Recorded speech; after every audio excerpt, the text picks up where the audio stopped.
Bem-vindos a mais uma exploração aqui no nosso programa. Hoje vamos nos transportar para um cenário um tanto austero, sabe? Imaginem uma sala comunitária grande, fria, com umas correntes de ar gelado cortando o ambiente. A gente está em meados do século XVII, em Panderit, um vilarejo lá na Alemanha, às margens do rio Mosel. Exato. E é nesse espaço meio desconfortável que as crianças tentavam aprender alguma coisa. Uma imagem que, olha, contrasta demais com outra realidade que os documentos da época mostram: as listas de impostos. Exatamente. Hoje a gente vai mergulhar fundo em fontes que cobrem um período bem crucial, ali de 1650 a 1750. É uma fase logo depois daquela devastação toda da Guerra dos 30 Anos e também de surtos de peste, né? Que dizimaram muita gente. Nossa! As nossas ferramentas principais aqui são as listas fiscais, principalmente de 1654 e 1685, e a gente complementa com crônicas locais, registros da paróquia, tudo bem detalhado. A missão aqui é tentar entender essa estrutura de poder e riqueza que se formou em Pundrik depois desse caos todo, e como a educação, que era um privilégio raríssimo, muito precário ainda, tentava achar seu espaço nessa hierarquia social que já estava bem definida. Ok, então vamos desvendar isso. Depois de tanta guerra, tanta doença, quem é que mandava mesmo em Pundrik? Quem tinha o dinheiro e o poder? Quem estava lá no topo? Olha, as listas de impostos de 1654 são, assim, incrivelmente reveladoras para isso. Elas pintam um quadro bem claro de desigualdade. No topo absoluto, mas absoluto mesmo, a gente encontra um nome: Johann Klasmann. E quão rico era esse Johann Klessmann? Tipo, pra gente ter uma ideia. Ele era, assim, de longe, o cidadão mais rico de Panderich. O capital registrado dele era de impressionantes 3.137 thalers. 3.137? Isso. Para dar uma ideia do que isso significava na época, né? Um thaler era uma moeda de prata de valor considerável. Essa quantia, nossa, era uma fortuna colossal.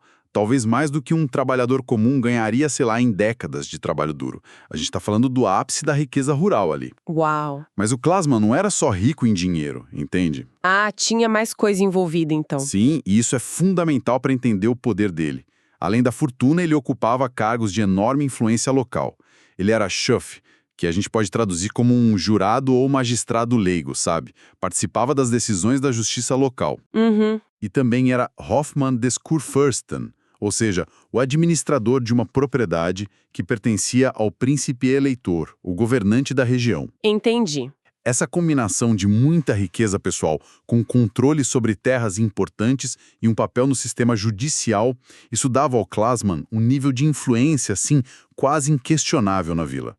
Ele não era só o mais rico, ele era o poder local em muitos aspectos práticos. Uma combinação realmente potente. Dinheiro e cargos-chave. E abaixo dele, quem mais se destacava nesse cenário?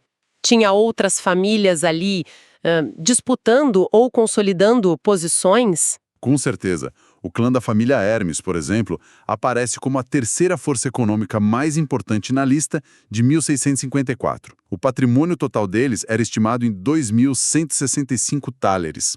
Mas tem um detalhe interessante aqui. Qual? Embora o clã todo fosse muito rico, o registro individual de um dos membros importantes, um tal de Hieronymus Hermes, era de 461 thalers em 1654.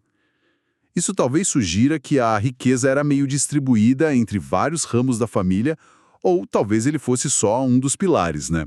Né. Faz sentido. E as fontes também mencionam, quase como uma nota de rodapé do destino, que a linha masculina principal dos Hermes ia se extinguir mais tarde. Isso, claro, deve ter mudado bastante o cenário econômico depois. E os Morches, que a gente mencionou no título, onde eles se encaixavam nisso tudo? Os Morsch, eles representam outra camada importante ali. Não estavam no nível estratosférico do Klasman, claro, mas consolidaram bem o status deles como uma classe média abastada, sabe? Quase uma pequena burguesia rural. A gente tem registros de patrimônios de 1.160 thaler para um ramo da família e 609 thaler para outro, isso em 1654. Eles eram essa camada intermediária sólida, com um poder econômico considerável e provavelmente bastante influência social também. Sustentavam uma parte importante da estrutura da vila. Certo. Então temos o super rico Klasman lá em cima, o clã Hermes como outra força de peso e os Morsch como essa classe média estabelecida. Mas a economia de uma vila vinícola como Punderit não vivia só de grandes donos de terra ou de capitalistas, imagino eu. Quem mais fazia rodas girar ali? Você tocou num ponto fundamental. Não era só terra ou dinheiro acumulado que definia a economia, não. Os artesãos eram, absolutamente essenciais para a vida cotidiana e para a prosperidade de Pondrick, ainda mais numa região de vinho.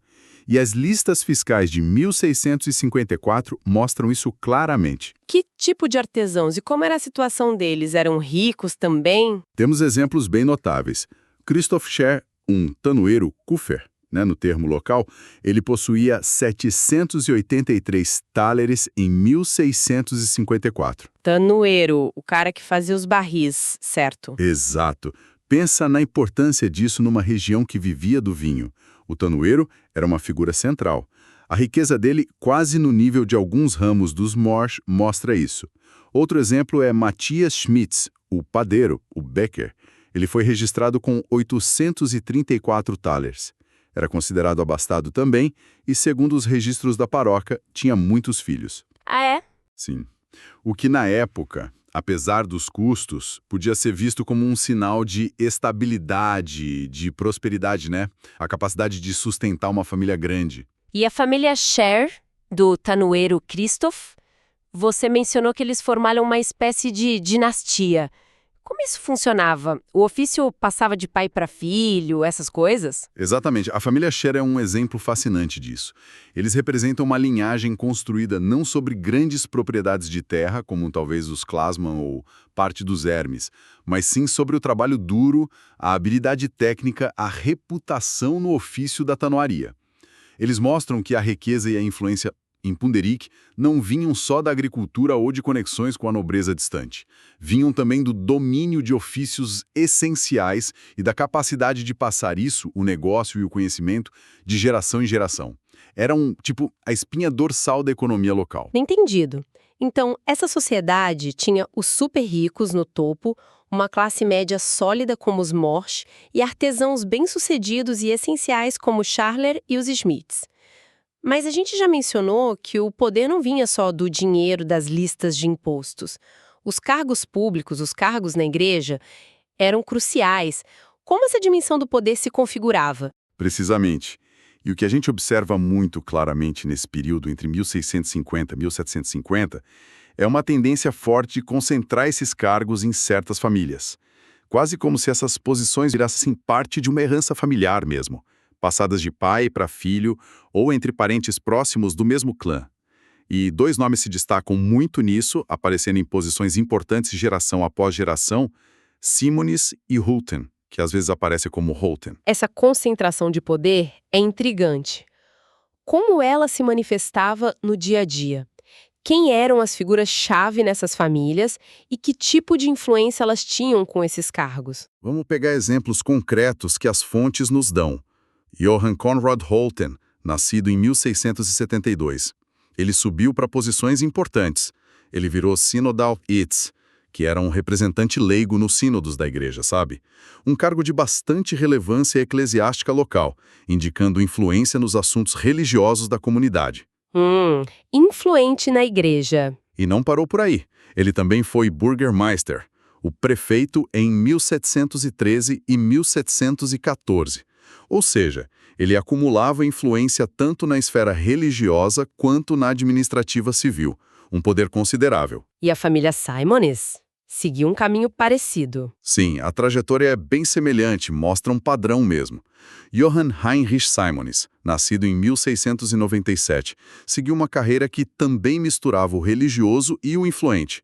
Ele foi Frühmesser, que era o padre responsável pela primeira missa da manhã, um posto religioso bem visível e importante na vida da paróquia. Ah, sim. E Assim como o Olten, ele também foi sinodal, reforçando a presença da família nos círculos de decisão da igreja local. Fica muito claro, então. Estava se formando uma elite local bem definida, onde o poder administrativo, tipo o prefeito, e o poder da igreja, com esses cargos de sinodale e frumesser, andavam de mãos dadas. E muitas vezes concentrados nas mesmas poucas famílias. Quase uma oligarquia local se formando ali. Exatamente. Essa concentração criava uma espécie de aristocracia local de fato, mesmo que não fosse de sangue nobre no sentido tradicional. E essa tendência não era só dos Simones e Hulten.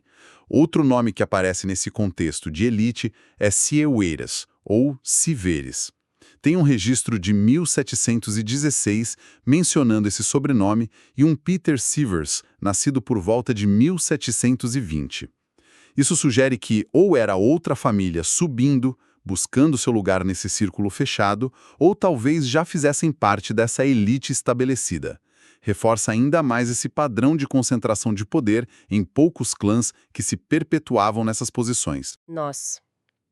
Enquanto essas famílias Klasman, Hermes, Morsch, Simones, Hulten acumulavam riqueza, consolidavam poder com cargos e provavelmente investiam na formação dos seus filhos, como você mencionou, a situação da educação para a maioria das crianças em Punderis era dramaticamente diferente.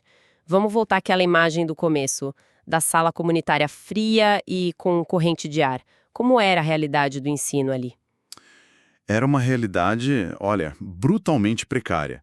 Um contraste chocante com a vida confortável e influente dessas elites que a gente acabou de descrever. O Ludmagister, o termo em latim para o mestre-escola, era uma figura de status social baixíssimo.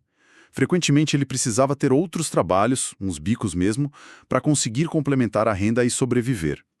Fontes um pouco mais tarde, de 1780, descrevem uma situação que, pelos indícios, provavelmente não era muito diferente um século antes, nesse período que a gente está focando.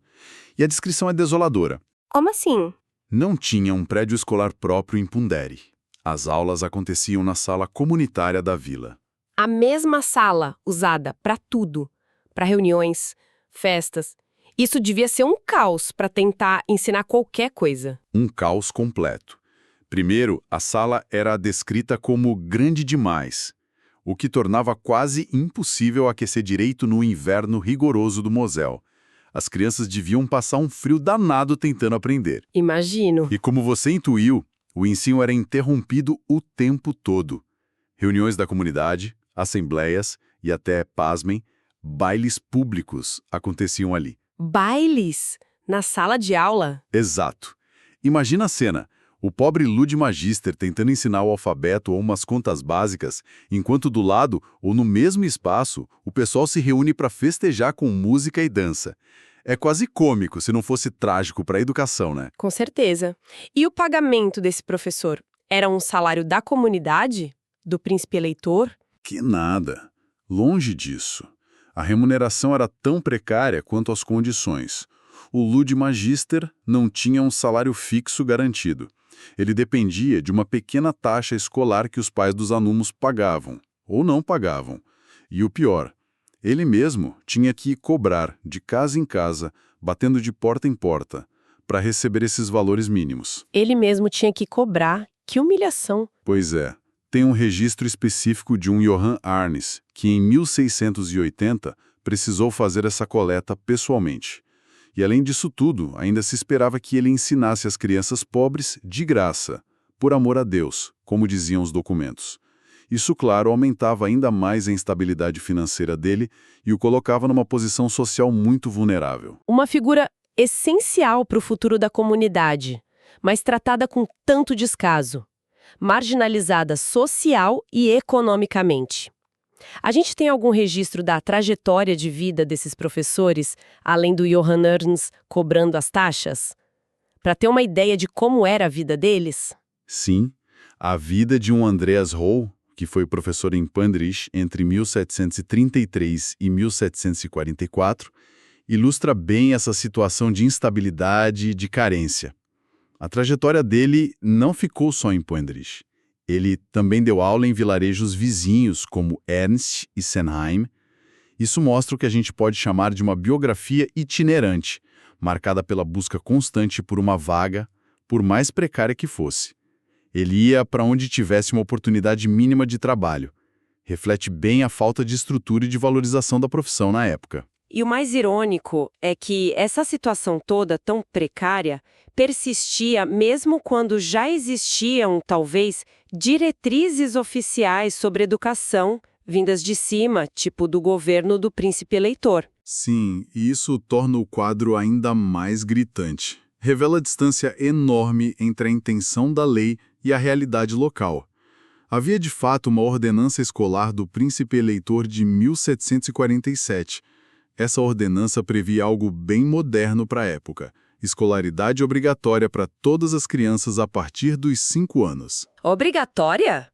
Já em 1747? Pois é, no papel sim, mas a implementação disso em Punderis e em muitos outros lugares era, na melhor das hipóteses, muito falha. A prova mais concreta disso é que a falta de um prédio escolar minimamente adequado persistiu em Punderis até por volta de 1780, mais de 30 anos depois dessa ordenança.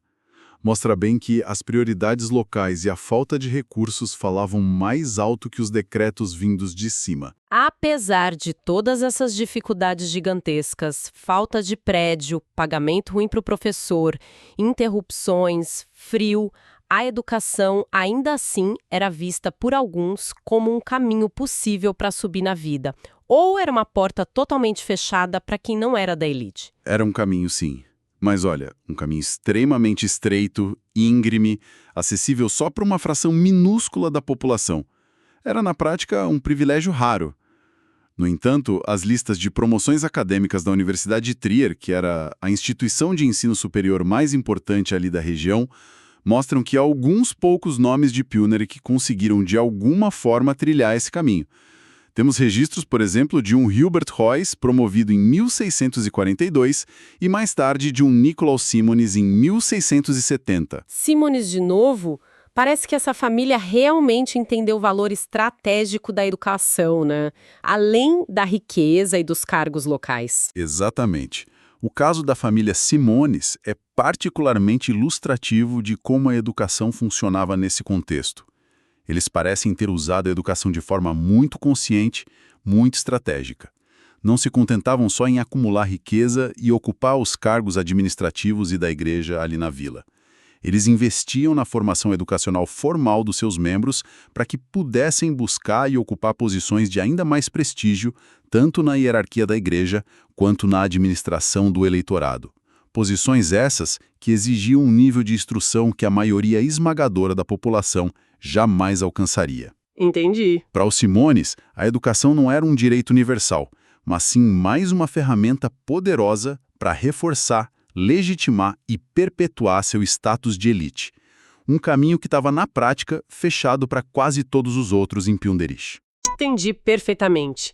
A educação como um caminho possível, mas quase exclusivo, pavimentado principalmente para quem já partia de uma posição de privilégio. Bem, a gente falou bastante da dinâmica da riqueza, do poder concentrado nas elites, da luta desigual pela educação, mas como era a vida cotidiana em Punderis nesse período, para além dessas estruturas? A vida em si era algo seguro, estável? Longe disso. A vida era extremamente frágil, incerta. Não podemos esquecer o contexto histórico, né? Esse período veio logo depois da brutal Guerra dos 30 Anos e foi marcado por surtos recorrentes de peste negra e outras epidemias. Os anos de peste, especialmente uma epidemia bem severa registrada em Punderis em 1666, deixaram marcas profundas, traumáticas na memória da comunidade. A mortalidade era altíssima, principalmente a infantil, e a expectativa de vida era muito baixa para os padrões de hoje. Os registros da paróquia que você mencionou como fonte trazem exemplos concretos dessa fragilidade, desses contrastes entre vida e morte. Sim, eles nos dão uns vislumbres bem fortes dessa realidade.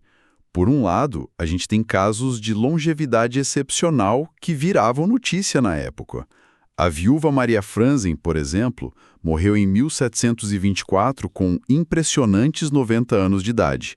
Viver tanto tempo era uma raridade absoluta, algo digno de nota nos registros. 90 anos? Nossa. Mas no outro extremo, a gente tem histórias trágicas que eram muito mais comuns.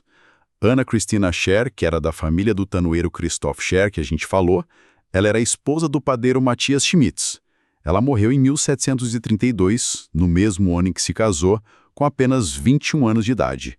Uma vida interrompida brutalmente no começo. Que triste, 21 anos. Pois é.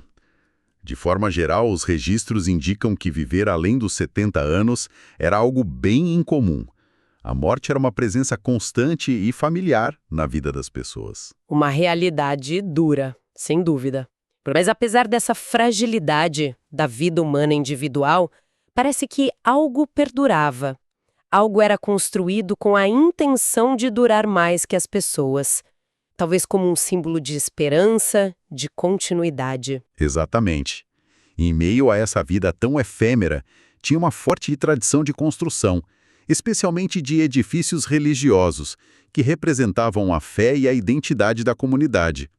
A igreja paroquial de Punderich é um bom exemplo. Ela foi reconstruída em 1766, um projeto grande e ambicioso para a época.